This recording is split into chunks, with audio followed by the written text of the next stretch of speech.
seja o monte que percorro, a fonte que eu bebo, és minha canção.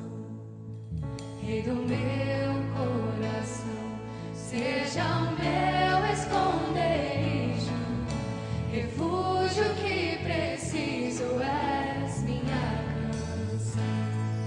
Tu és bom, bom, bom.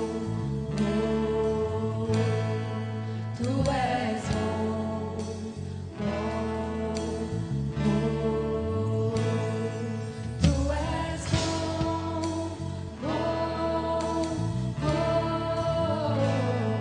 Tu és bom, bom, bom.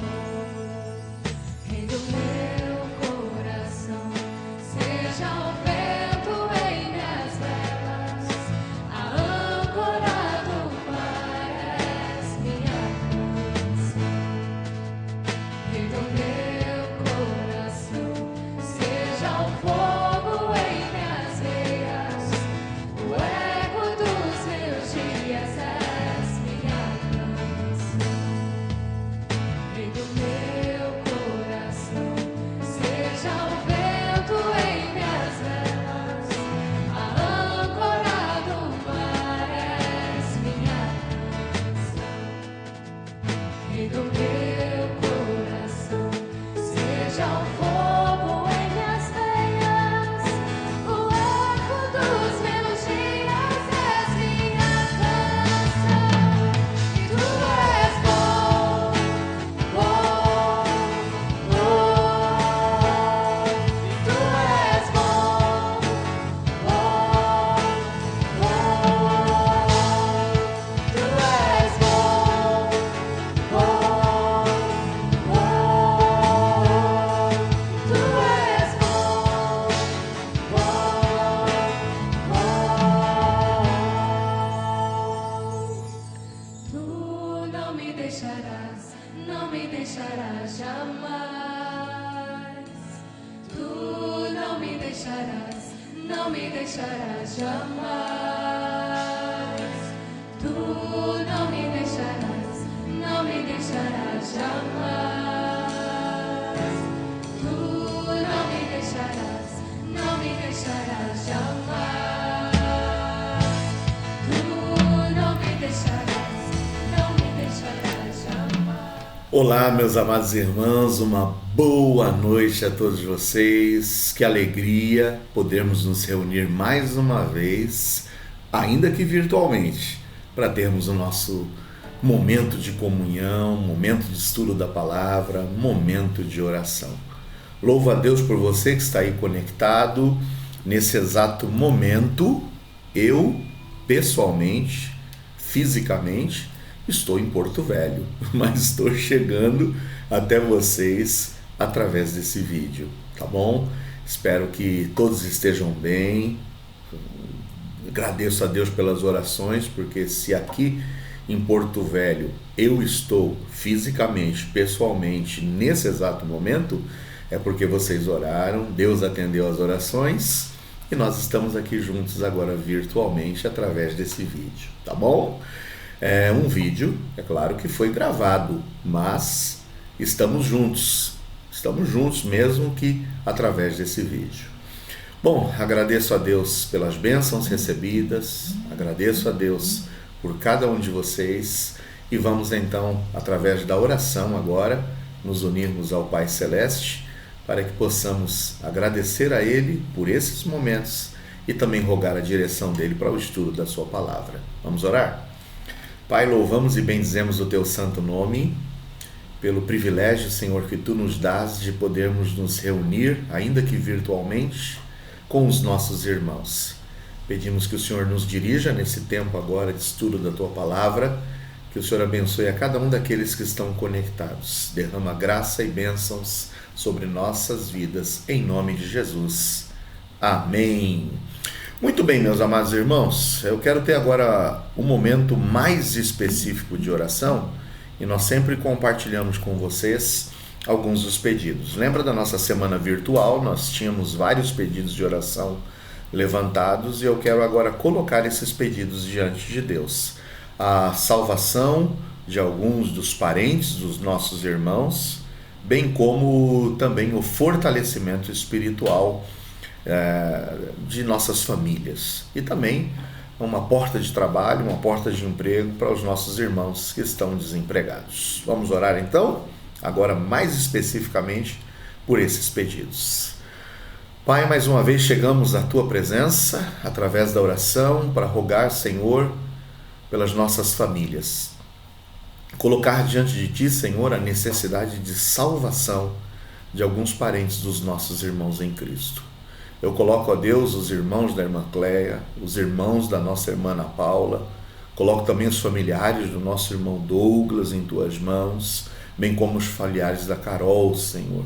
O Senhor os alcance com salvação. Salvação também, ó Deus, para os familiares da nossa irmã Soledade, que ainda não conhecem a verdade, mas que o Senhor também esteja fortalecendo a vida daqueles que um dia já tiveram, ó Deus, o conhecimento da verdade, o encontro pessoal com Teu Filho Jesus, mas que por alguma razão, ó Deus, muitas vezes estão frios, estão dispersos. Esse é o pedido da Inaê, por sua avó, por seu irmão, mas é o pedido também, ó Deus, da nossa irmã Cecília e do irmão Ezequias, ó Deus, em favor do Isaac. Que o Senhor alcance essas vidas com graça, restauração e também para aqueles que não têm com a salvação. Mas também pedimos a Deus porta de trabalho para aqueles que estão desempregados, estão em busca, Senhor, de uma recolocação.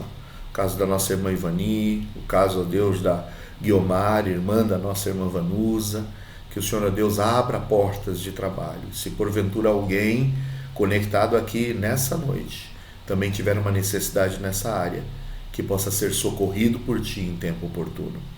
Obrigado, Senhor, nos colocamos em Tuas mãos, em nome de Jesus. Amém. Muito bem, vamos agora também ter um tempo de louvor, tá bom? Refúgio Verdadeiro é o cântico 324 do nosso inário, o Cantor Cristão, tá bom? 324. Refúgio Verdadeiro. Vamos lá louvar a Deus com esse cântico.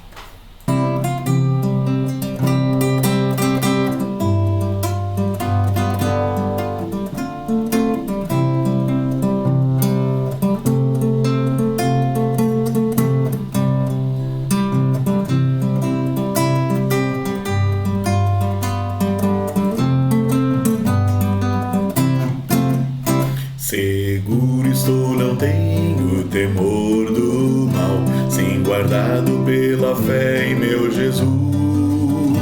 Não posso duvidar desse amor leal, Ele em seu caminho sempre me conduz. Não me deixará, mas me abrigará, do pecado vil me vem livrar. A sua graça não me recusará, sim, Jesus é quem me pode sustentar. No poder de Cristo Mestre, minha vida salva está. Do perigo que cercá-la, Ele poderá livrá-la. Sempre a susterá. Abrigo eterno tenho no Salvador, Ele esconde a minha vida em seu poder. Eu recear não posso do malfeitor, que procura pertinaz me enfraquecer. Confiado então nessa proteção, sigo a Cristo e quero ser fiel. Na minha vida cheio de gratidão, sim, a meu Senhor e Rei Emanuel. No poder de Cristo Mestre, minha vida salva está. Do perigo que cercá-la, Ele poderá livrá-la.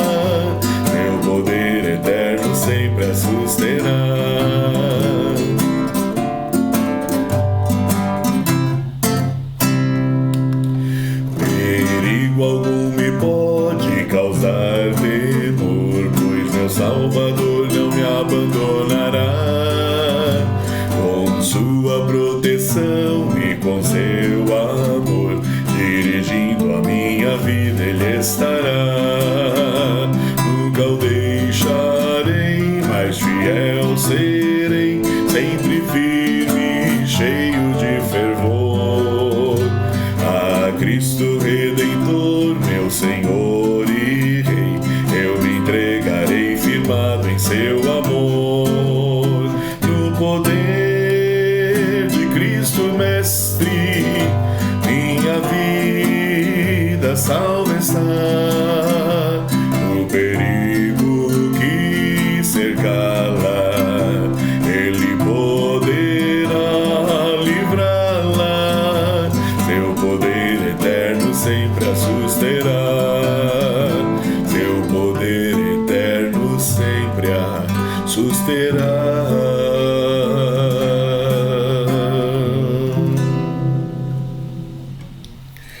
Amém. No poder de Cristo, o Mestre, minha vida salva está. Do perigo que cercá-la, Ele poderá livrá-la, porque seu poder eterno sempre a susterá. Muito bem. Continuando esse nosso tempo de comunhão, queremos agora ter mais um tempo de oração. E o tempo de oração agora é em favor dessas questões de saúde que nós vínhamos orando, como os pedidos do nosso irmão Paulinho, da Elma e da nossa irmã Idalina em oração, o pedido também do Wellington, o irmão do nosso irmão Mateus, em recuperação ainda daquele acidente. Temos também os pedidos do Douglas, pela Neide, pelo Hamilton, pelo Antônio, pelo seu pai também, que não está mais hospitalizado, graças a Deus está em casa, teve ainda um mal súbito nesse início de semana novamente, e oremos, reforcemos as nossas orações pela saúde do seu santo, o pai do nosso irmão Douglas. A Sheila, que pedia pelo seu tio José, que já está em recuperação da cirurgia que fez do câncer, e louvamos a Deus pela não existência da metástase, não é mesmo? A irmã Heide, que fez boa viagem, visitou seu pai e voltou para o Brasil empolgada, feliz, contente, porque realmente, de fato, a boa mão do Senhor estava lá na vida do seu pai, socorrendo e restaurando-o de toda, aquelas sequelas, aquela situação terrível, daquele acidente gravíssimo, daquela queimadura. Irmã Nina, os seus exames, a Solange, a irmã Sônia, sempre pedindo pelo seu pai, a irmã Cristina pela Silvia, a Soledade pela Alessandra, o pedido da irmã Sueli pela Catarina, pela Josirene, a irmã Rosa com a sua mãe, que fez a cirurgia, fez a amputação da perna, está aí agora nas mãos de Deus toda essa situação. Continuemos em oração para que a boa mão do Senhor esteja operando. A irmã Gema, que nos comunicou, como ontem vocês viram, a situação do falecimento da sua prima Eliane, que Deus console os parentes, Deus console todos os familiares. E o irmão Joãozinho, pela sua recuperação ainda das sequelas do seu acidente de moto, a perícia a que ele será submetido, enfim, aqui a boa mão do Senhor esteja trazendo solução para todos esses problemas aí dos servos de Deus, tá bom? Vamos orar e colocar esses pedidos diante de Deus agora. Pai, o Senhor é conhecedor de todas essas necessidades, de todos esses pedidos, e rogamos a Deus que a sua boa mão traga a solução para cada um desses problemas relatados, para cada um desses pedidos especiais de saúde. Tu és conhecedor dessas necessidades e de outras tantas, ó Deus, que surgem a cada dia. Mas enfim, ó Deus, confiamos em Ti e queremos, ó Deus, pedir, rogar que o Senhor, com a sua boa mão, esteja, ó Deus, socorrendo, visitando a cada um desses pedidos, trazendo solução de problemas, ó Deus. Confiamos em Ti. Sabemos que sem Ti nada somos. Somos dependentes, ó Deus, a cada dia da Sua graça, do Seu poder, da Sua proteção. Pai Santo, Deus de misericórdia, entregamos esse tempo agora em Tuas mãos, quando também vamos, ó Deus, estudar a Tua Palavra. Rogamos que o Senhor nos ajude, que o Senhor nos abençoe, que o Senhor nos dirija, que seja um tempo, ó Deus, agradável, que seja um tempo em que o Senhor nos fale, nos exorte, e que possamos, ó Deus, ao término de mais esse encontro, termos a plena convicção de que não passamos um tempo em vão, mas que o Senhor, ó Deus, veio pessoalmente através da Sua Palavra nos exortar. Então entregamos esse momento em Tuas mãos, em nome de Jesus. Amém. Muito bem, meus amados, temos estudado nas quartas-feiras o Evangelho de Jesus segundo Lucas, e na semana passada nós nos deparamos com o fato de que muitas vezes víamos os fariseus, os escribas, aqueles que cercavam a Jesus, sempre com o propósito de questionar a Jesus, com o propósito de afrontar a Jesus, se apresentando como religiosos, com muita ação, no entanto, sem devoção. E quantas vezes nós mesmos também não nos encaixamos nesse padrão.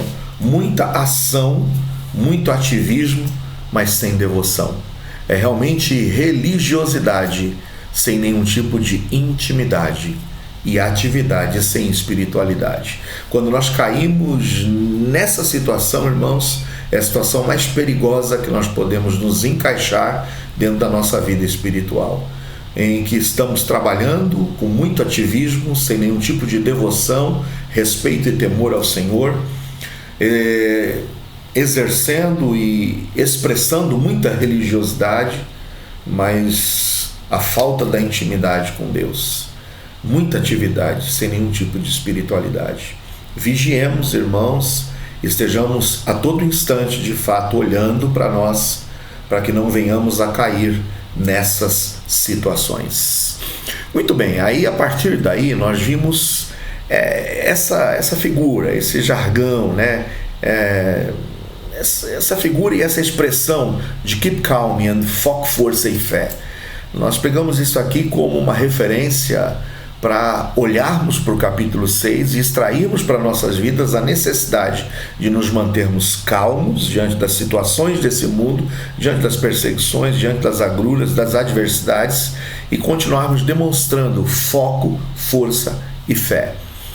Foco num objetivo, nós temos um objetivo de vida, nós temos uma razão de ser, nós temos objetivos claros em nossas vidas, sonhos e projetos que precisamos estar focados neles. Muita força para lutar, porque para chegarmos a um objetivo, para alcançarmos os nossos propósitos, é necessário força, e muito mais ainda, a vitória é garantida quando nós depositamos a nossa fé, e a nossa fé em Deus e em Jesus Cristo. Portanto, foco no objetivo, força para lutar, fé para vencer. Dentro dessa questão de ação sem devoção, de religiosidade sem intimidade, de muita atividade sem espiritualidade, nós abrimos a nossa Bíblia e percebemos que a questão do foco está centralizada nos versículos 1 a 11. Ou seja, o Senhor não quer sacrifício, mas o Senhor quer da gente obediência. O Senhor está acima do sábado, ou seja, o Senhor está acima da nossa religiosidade. O Senhor está acima de toda a atividade que nós possamos estar exercendo com vistas a querer impressionar ou simplesmente cumprir protocolos. O amor tem que estar acima de todo o nosso ritualismo. Os versículos de 1 a 11 demonstram para nós o questionamento dos religiosos, dos fariseus e dos escribas, para o fato de que Jesus estava curando num sábado um homem com a sua mão atrofiada, e também questionando o fato de que os discípulos de Jesus estavam debulhando espigas de milho com vistas a suprir a sua necessidade, a sua fome. Então note, o Senhor não quer esse tipo de sacrifício da gente, mas Ele quer obediência. O Senhor não queria que eles estivessem passando fome. O Senhor não queria que eles estivessem ali simplesmente ignorando um homem enfermo que tem uma grande possibilidade de obter a sua cura pelo encontro com Jesus, que não se sabe quando ele teria outra oportunidade de estar com Jesus, para que nós estivéssemos simplesmente desprezando essas necessidades simplesmente para o cumprimento de um protocolo e uma religiosidade. Jesus disse que Deus, que criou o sábado, não criou o sábado para que fosse e estivesse acima do homem, mas Deus criou o sábado para o homem, para que servisse de descanso, não para que fosse um objeto de adoração e um objeto de culto. Então o Senhor está acima do sábado e o amor tem que estar acima do nosso ritualismo. Frisei e trouxe à memória de vocês a questão do bom samaritano, lembram-se? Sacerdote, levita, desprezou o homem moribundo, passou de largo, porque talvez estivessem atrasados para a sua atividade religiosa, talvez não quisessem ter um contato com aquele homem, sabendo que a lei dizia que qualquer contato que se tivesse com um cadáver, com uma pessoa morta, eles teriam que cumprir um isolamento, entrar em quarentena, e não poderiam então prestar o seu serviço religioso. Então talvez o sacerdote olhando falou, não, eu tenho algo mais importante a fazer agora, que é demonstrar a minha religiosidade e a minha espiritualidade. No entanto, espiritualidade vazia, porque o amor tem que estar acima do nosso ritualismo. Muito bem, vimos também na semana passada que amor tem que estar acima de todo o ritualismo. O segundo ponto foram dos versículos 12 a 19, onde tratamos sobre a força. O que é que nos dá forças para continuarmos focados nesse objetivo? Para que nós possamos, não fraquejar, não recuar, não esmorecer. Veja que Jesus nos ensina que a força que ele tinha e a sabedoria que ele tinha eram produtos da oração. A escolha dos 12, que é feita nos versículos 12 a 19, foi feita à base de oração. Nós sabemos que Jesus Cristo, bem cedo, logo de manhã, sempre levantava-se e tinha o seu momento particular com o Pai Celeste. Nossas escolhas também têm que ser feitas com oração. Eu já frisei várias vezes, já disse a vocês que é incrível como pessoas muitas vezes tomam decisões e decisões importantes que vão reger toda a sua vida, sem sequer pedir a orientação de Deus. Então precisamos pautar as nossas decisões, fazer as nossas escolhas através da oração. Seja a mudança de um trabalho, seja uma mudança de cidade, seja com quem eu vou dividir a minha vida a dois, se você está em busca de um parceiro, uma parceira, para que possa então se casar. Todas essas decisões precisam ser tomadas à base de oração, tá bom? Nossa força vem da intimidade com o Pai através da oração. Muito foco para que não sejamos simplesmente ritualistas e religiosos, sem nenhum tipo de expressão de intimidade com Deus e de amor e fraternidade. Mas conseguiremos ficar dessa forma, cumpridores e focados nesse objetivo, se nós buscarmos a cada dia a força para vencer através da oração. Hoje então entramos no terceiro ponto, lembra? Foco, força, e hoje vamos tratar da fé. E a fé está nos versículos 20 a 49, que nós faremos uma leitura. Então, abra sua Bíblia, aí em Lucas 6, leremos de 20 a 49. Leremos em 3 partes, tá bom? A primeira parte, observando a questão das bem-aventuranças. Foca que o Senhor Jesus vai aqui agora nos dar um tremendo discurso falando sobre as bem-aventuranças, que são caminhos que nos conduzem à felicidade, ao sucesso, à vitória, ao êxito, tá bom? Então, bem-aventuranças. Vamos começar a leitura. Levantando ele os olhos para os seus discípulos, dizia: Bem-aventurados vós, os pobres, porque vosso é o reino de Deus. Aqui o Senhor não está dizendo nada com relação à pobreza financeira. O Senhor não está dizendo que nós somos felizes por termos escassez, que somos felizes por sermos pobres.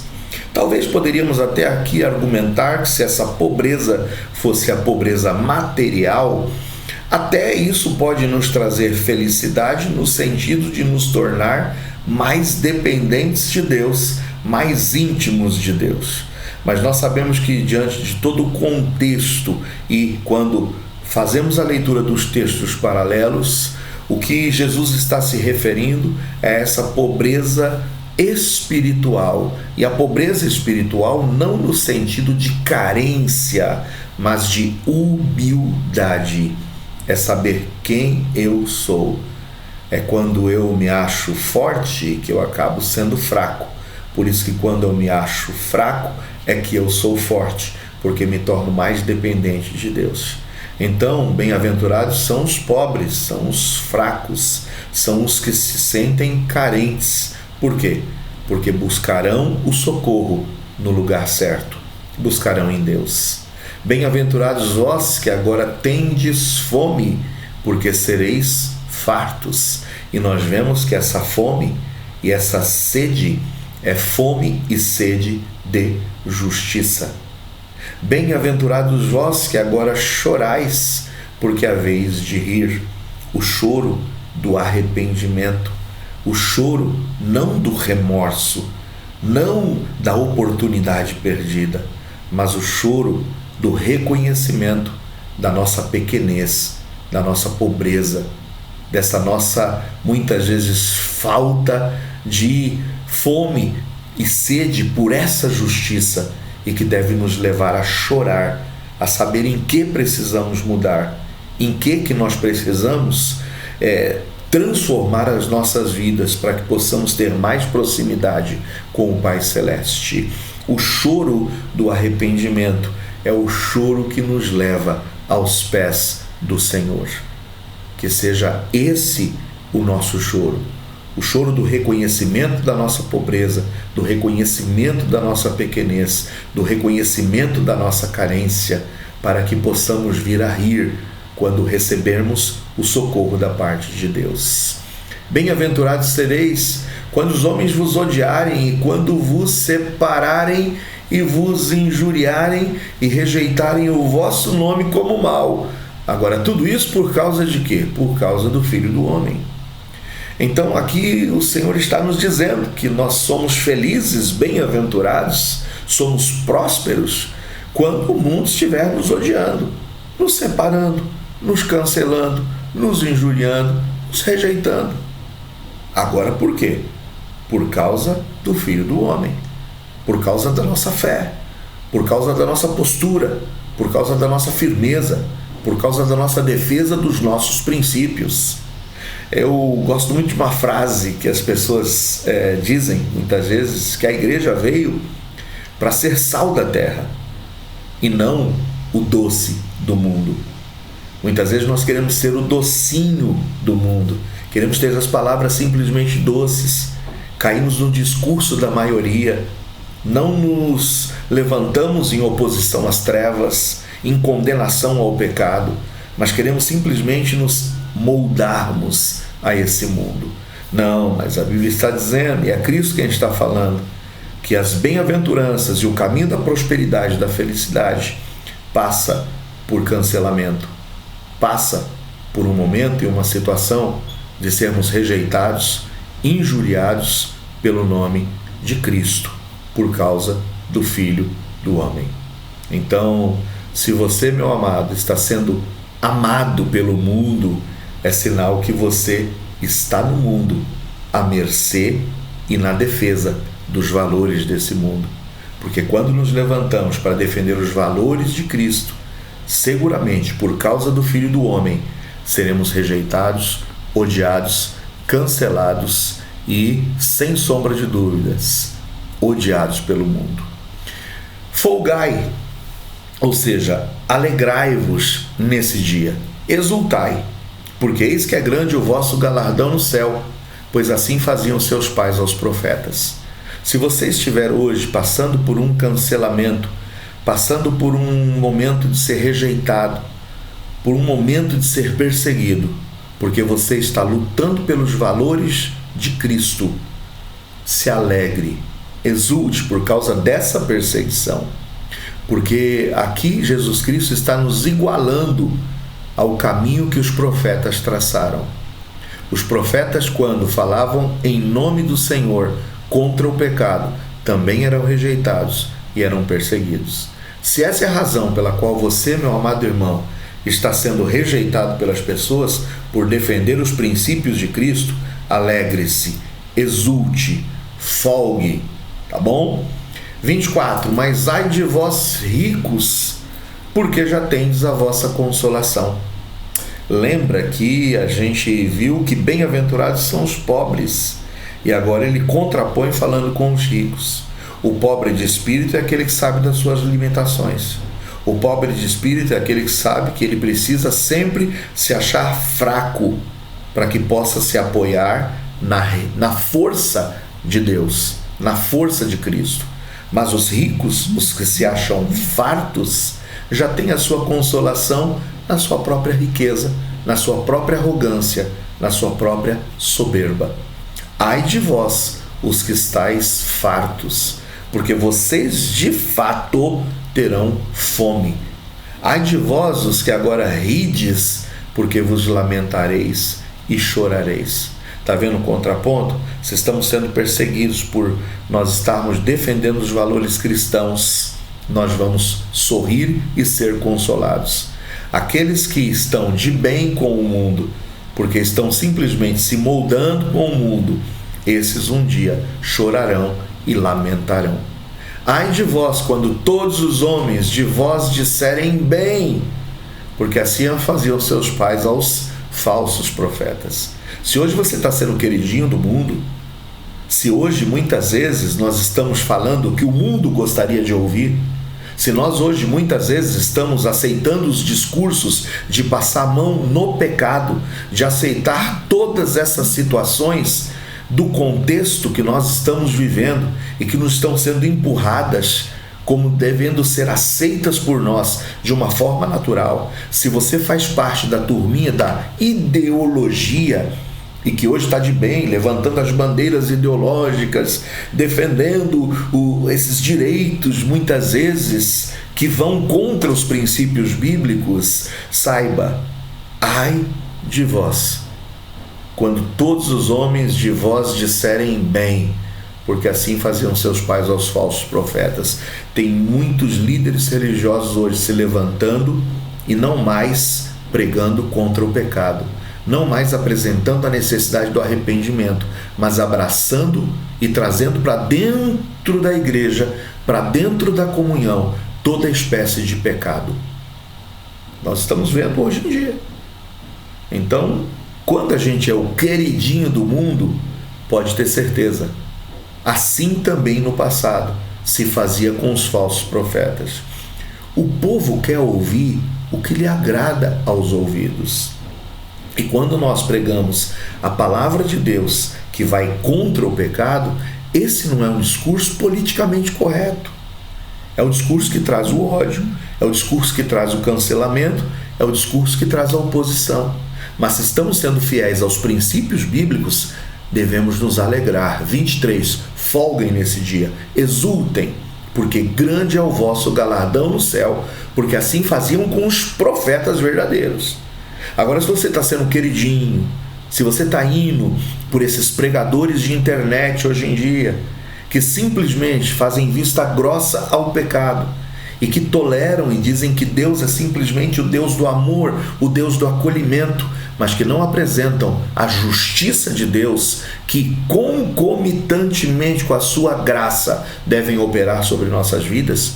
Se você só ouve que Deus te ama e que Deus te abençoa naquilo que você plantar, sem que você não seja alertado de que você não colherá nada diferente do que você plantou, eu já disse para vocês que quando a mensagem só apresenta a graça, é graça barata. A mensagem apresenta a graça, mas a mensagem apresenta a justiça. É o eu não te condeno, mulher. Eles foram embora e não te condenaram. Eu também não te condeno. Agora daqui para frente, vá e não peques mais, porque se pecar, coisas piores virão sobre sua vida. Então nós temos duas opções: ou ficamos de bem com o mundo e seremos, é claro, falsos profetas, ou nós vamos nos levantar contra os princípios imorais desse mundo e vamos sim obter as bênçãos e o galardão de sermos verdadeiros profetas. É escolha de que lado você quer estar. 27. Mas a vós que isto ouvis, digo: amai a vossos inimigos, fazei bem aos que vos odeiam. O que nós precisamos entender é que a nossa mensagem é contra o pecado, não é contra os pecadores. A nossa mensagem deve ser de convite aos pecadores a arrependerem-se, porque os arrependidos encontram acolhimento em Deus. Eu sempre digo para vocês que está em Provérbios 28:13: aquele que encobre as suas transgressões não prospera, mas aquele que confessa e deixa, esse alcança o quê? Misericórdia. Então é isso que nós devemos levar aos arrependidos, a porta da graça e da misericórdia de Deus. Por isso que a gente tem que amar os nossos inimigos, é ganhá-los pelo amor e não pelo ódio, não pelo discurso de ódio, mas é fazendo bem aos que nos odeiam, é bendizendo aos que nos maldizem e é orando pelos que nos caluniam, é entregando eles nas mãos de Deus e não tentando fazer justiça com as nossas próprias mãos. Por isso, ao que te ferir numa face, oferece-lhe também a outra. E ao que te houver tirado a capa, nem a túnica recuses.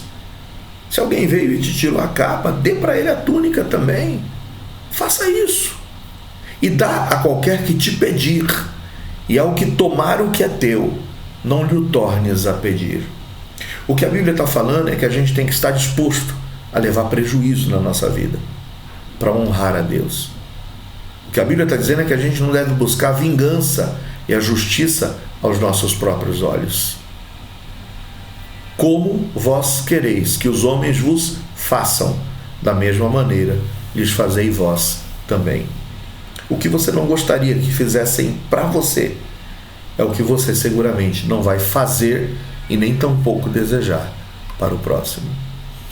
E se amardes aos que vos amam, que recompensa tereis? Também os pecadores amam aos que os amam. A gente amar e fazer o bem para quem nos trata bem, não tem novidade nisso. Não tem nada de novo. Porque até os pecadores amam aqueles que os amam e que os fazem o bem. Agora, se fizerdes bem aos que vos fazem bem, que recompensa tereis? Porque também os pecadores fazem o mesmo. É muito interessante a gente simplesmente dar amor e fazer o bem para quem nos trata bem. Mas, se emprestardes àqueles de quem esperais tornar a receber, que recompensa tereis?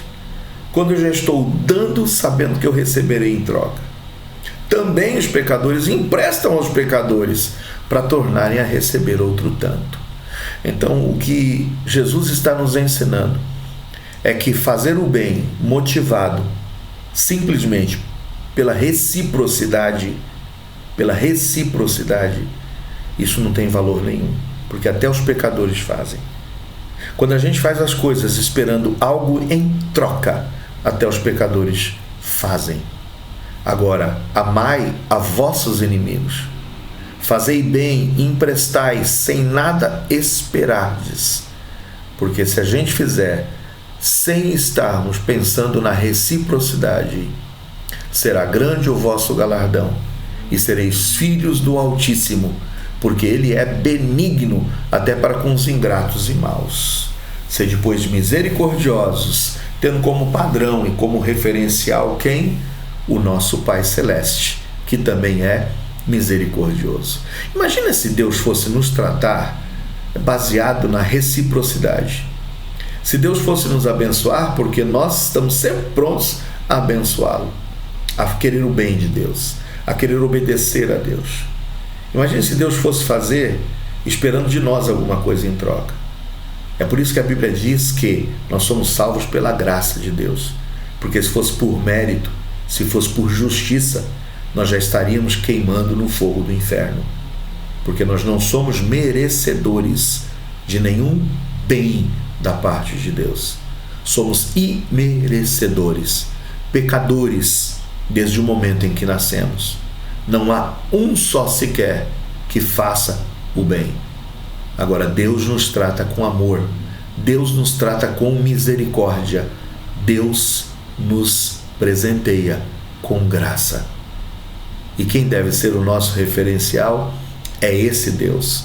Portanto, sejam misericordiosos, como também o vosso Pai é misericordioso. Muito bem, primeira parte, bem-aventuranças. Segunda parte é nós estarmos aqui cientes sobre o perigo de julgar. As bem-aventuranças já sabemos, é um contraponto. Se eu fosse resumir bem-aventuranças, uma palavra que eu resumiria é contraditório. É totalmente contraditório.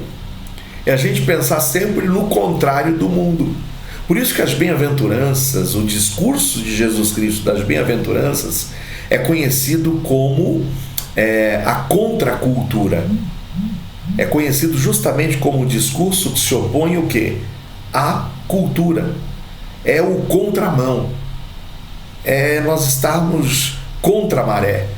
Então as bem-aventuranças é o caminho do contraditório.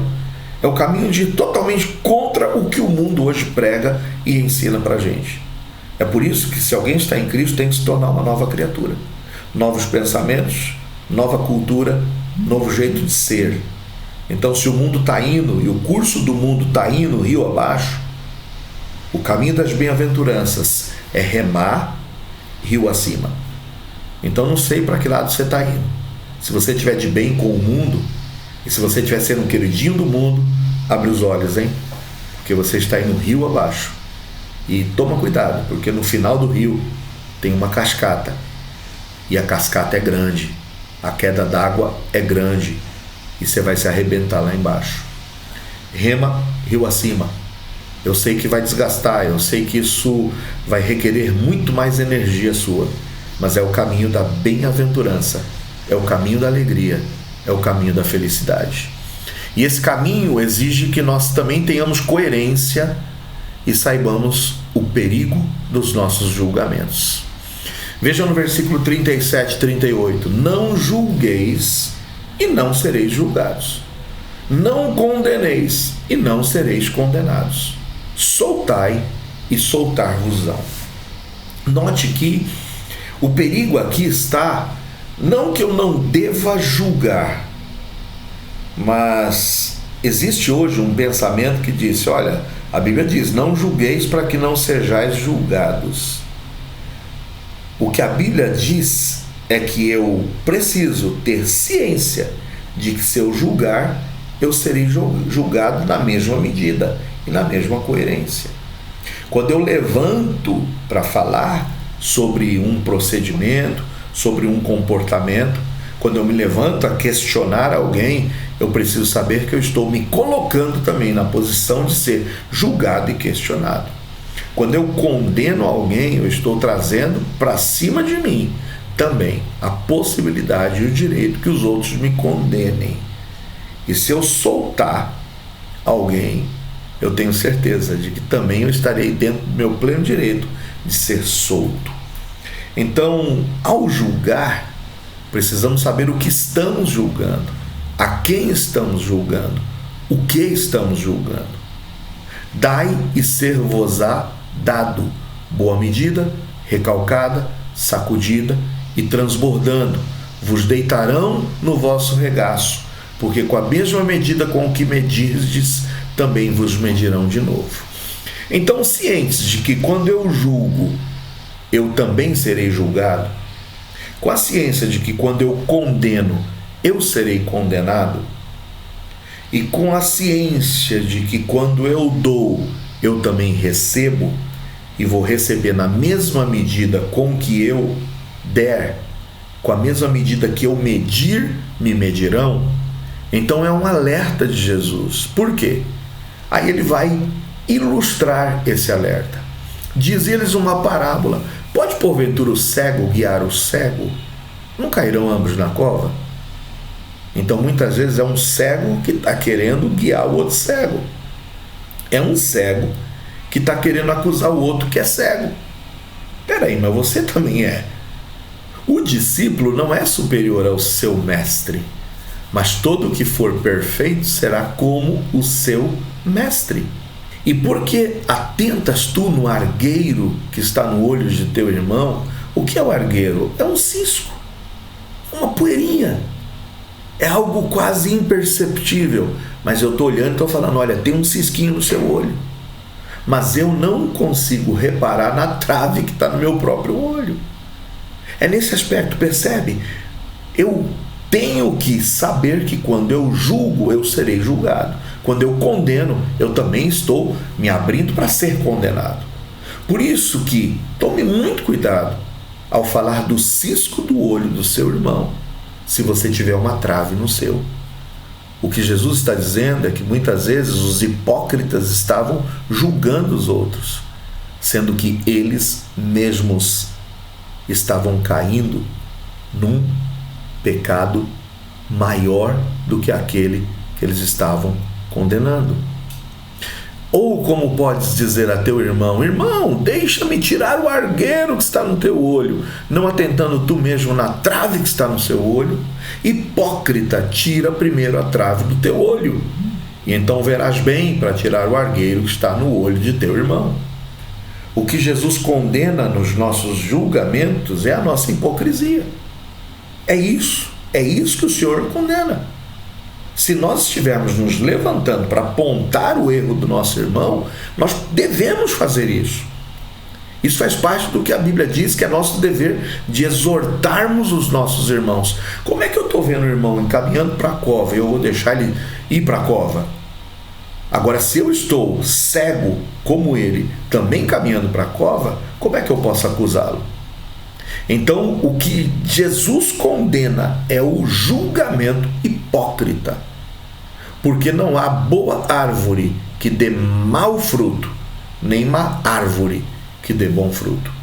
Então, em nome de Jesus, antes de levantarmos para falar contra o nosso irmão, é necessário que nós estejamos vivendo uma vida coerente daquilo que a gente vai cobrar do nosso irmão. Cada árvore se conhece pelo seu próprio fruto, pois não se colhem figos dos espinheiros, nem se vindimam uvas dos abrolhos. O homem bom, do bom tesouro de seu coração tira o bem, e o homem mau, do mau tesouro do seu coração tira o mal. Porque da abundância do seu coração fala a sua boca. E por que me chamais Senhor, Senhor, e não fazeis o que eu digo? Então veja, primeiro o Senhor fala do caminho das bem-aventuranças, que é o caminho do contraditório. E agora o Senhor fala do perigo do julgamento hipócrita. Será que nós muitas vezes não estamos sendo hipócritas? Chamar a atenção do irmão naquilo que exatamente nós estamos fazendo? Que é nós, como cegos, estarmos querendo guiar o irmão, dizendo: olha, você está cego, vem cá que eu vou te guiar. Mas eu estou cego e os dois cairão juntos na mesma cova. Como é que eu chamo o Senhor de Senhor, sendo que eu não estou disposto a obedecê-lo e fazer o que ele diz? Então, muito cuidado com os julgamentos. E, em terceiro lugar, em último lugar, não somente as bem-aventuranças, o perigo de julgar, mas a apresentação agora de dois fundamentos para a nossa vida. Diante do fato de que existem as bem-aventuranças, que é o caminho do contraditório, é o caminho da contramão do mundo, é o caminho da contracultura. E eu também fui alertado por Jesus acerca do perigo de não ser hipócrita ao julgar. Eu preciso agora, diante de tudo isso que eu ouvi, tomar uma decisão. E a decisão é escolher um dos dois fundamentos para que eu possa me alicerçar, para que eu possa colocar a minha fé, colocar a minha vida e confiar. Quais são esses dois fundamentos? Versículos 47, 48 e 49. Qualquer que vem a mim e ouve as minhas palavras e as observa, eu vos mostrarei a quem é semelhante. É semelhante ao homem que edificou uma casa e cavou e abriu bem fundo e pôs os alicerces sobre a rocha. E vindo a enchente, bateu com ímpeto a corrente daquela casa e não a pôde abalar. Por quê? Porque estava fundada sobre a rocha. Então veja, ouvir as palavras de Jesus exige da gente uma decisão, uma escolha. A primeira escolha pode ser colocar os meus pés sobre esse primeiro fundamento. E o fundamento é a rocha. Eu posso edificar a minha casa sobre a rocha. E edificar a casa sobre a rocha significa cavar, abrir fundo, colocar os alicerces, porque aí pode vir enchente, pode vir corrente, pode vir vento, pode vir o que vier, e a casa não será abalada. Por quê? Porque está fundada sobre a rocha. Então note, ouvir as palavras de Jesus pode me fazer erguer a minha casa e a minha vida sobre a rocha e saber que eu não serei abalado. Agora veja, o que ouve e não pratica é semelhante ao homem que edificou uma casa sobre terra, sem alicerces, na qual bateu com ímpeto a corrente e logo caiu, e foi grande a ruína daquela casa. Note que eu posso construir a minha casa sobre a rocha, ou eu posso construir a minha casa sobre a areia, sobre a terra, sem nenhum tipo de alicerce e fundação. O que diferencia construir a minha casa sobre a rocha ou estar construindo a minha casa sobre a areia? É o fato de ouvir tudo isso que Jesus disse e praticar ou não praticar. Depois que eu ouvi qual é o caminho das bem-aventuranças e o caminho do contraditório, e depois que eu ouvi sobre o cuidado que eu tenho que ter para não ser hipócrita nos meus julgamentos, o que você vai fazer? Você pode ouvir tudo isso e sair daqui disposto a não ser um cumpridor dessa palavra. Quando eu não cumpro essa palavra, eu estou edificando a minha casa sobre a areia. Virão as tempestades, vai chegar o vento, vai chegar a correnteza e a minha casa vai ruir. A minha casa vai ser destruída. A minha vida ruirá. Agora, ouvir tudo isso e praticar faz com que eu erga a minha casa sobre a rocha. E com a casa erguida sobre a rocha, ela jamais será abalada. A decisão, portanto, é nossa. A fé, ela vem pelo ouvir. Mas a fé vem pelo ouvir e praticar a palavra de Deus. A que não sejamos somente ouvintes, mas sejamos praticantes dessa palavra. De que lado você está? Ou você é um ouvinte praticante, ou você é um ouvinte não praticante. A grande diferença é saber qual o resultado. Porque aquele que ouve e não pratica, a casa cai. A casa cai. Que possamos, em nome de Jesus, sermos praticantes da palavra de Deus. Foco no objetivo, força para lutar e fé para vencer. Que a nossa casa esteja cada dia sendo erguida sobre a rocha, e a rocha que é Jesus. Amém? Louvado e bendito seja o nome do nosso Senhor. Vamos para o nosso último tempo de oração. Vamos rogar que Deus nos abençoe, que Deus nos dê e nos conceda no próximo sábado uma programação abençoada dos Vagalumes, que no próximo domingo tenhamos um culto abençoado, e conto com as suas orações para que aqui em Porto Velho eu possa de fato ser usado por Deus na série de conferências que começam agora já nessa sexta-feira, sexta, sábado e domingo, pregando a palavra de Deus. Que o Senhor nos use e nos use para a sua honra e sua glória. Amém? Vamos ter uma palavra de oração. Pai Santo, Deus de misericórdia, Muito obrigado, Senhor, por esse momento que passamos com os nossos irmãos. Que o Senhor nos ajude, que o Senhor nos abençoe, que o Senhor nos fortaleça. Que o Senhor nos dê o discernimento, ó Deus, e principalmente a fé suficiente para sermos praticantes da sua palavra e não somente ouvintes.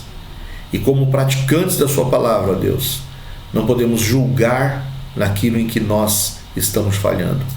Que o nosso julgamento não seja hipócrita, mas que o Senhor nos dê a ousadia de continuarmos, ó Deus, exortando os nossos irmãos, mas com o coração limpo, ó Deus, na área em que nós estamos exortando os nossos irmãos. A que o Senhor nos ajude a podermos seguir no caminho das contradições, da contracultura, e o Senhor nos dê forças para podermos continuar remando contra a maré desse mundo. Abençoa-nos e nos dê uma excelente noite, em nome de Jesus. Amém. Louvado e bendito seja o nome do Senhor. Que você tenha uma boa, uma excelente noite. Fica com Deus, conto com as tuas orações e fique tranquilo. Estou em oração por vocês. Tchau, tchau.